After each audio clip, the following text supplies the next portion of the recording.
C'est le 30 novembre 1985 que Ginette Laporte devient la première femme ambulancière dans Lanaudière. Âgée de seulement 34 ans, elle relèvera plusieurs défis au cours de sa carrière. Je l'ai rencontrée au bureau des services préhospitaliers de Lanaudière pour discuter de son parcours.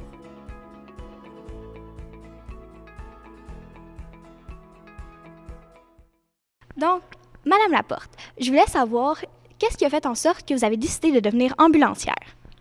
Bien, ça semble un petit peu nono, mais c'est suite à un appel téléphonique du patron des ambulances de Saint-Lin-Laurentide qui voulait avoir une femme dans son équipe, puis il y avait une opportunité de présenter quelqu'un au cégep. Il me connaissait, il m'a appelé, je suis allée faire un tour, je suis tombée en amour avec le métier et je suis devenue ambulancière. Wow, c'est merveilleux. Qu'est-ce qui était votre plus grand défi en tant que femme ambulancière? Probablement de me faire accepter par mes confrères masculins, me faire accepter par la population qui m'ont vu pour la plupart naître à Saint-Lin. Ça leur faisait bizarre qu'une femme soit là pour les transporter. Et aussi le défi de la conciliation travail-famille. Donc, vous avez mentionné vos collègues, mais justement, vos collègues hommes, comment ils ont réagi d'avoir une femme dans leur équipe? Est-ce qu'ils se sentaient menacés? Je dirais que pour la majorité à Saint-Lin-Laurentide, il n'y a pas eu trop de problèmes. Quelques-uns, oui. Et ça s'est placé tranquillement, mais j'ai dû faire mes preuves. C'était moi qui transportais la civière avec mon confrère. Il me disait, « Bien, voyons donc, Ginette, t'es bien trop petite. Je suis bien trop gros pour toi.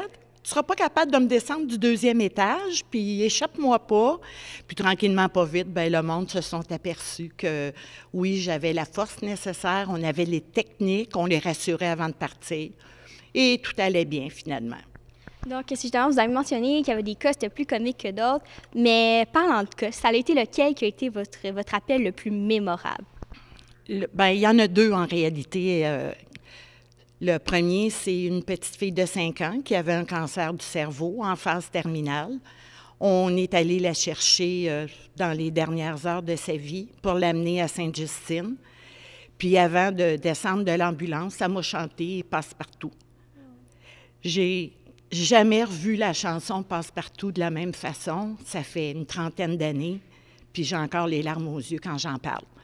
Puis, le deuxième bel événement à Saint-Lin, j'ai mis un beau petit bébé au monde en 1986.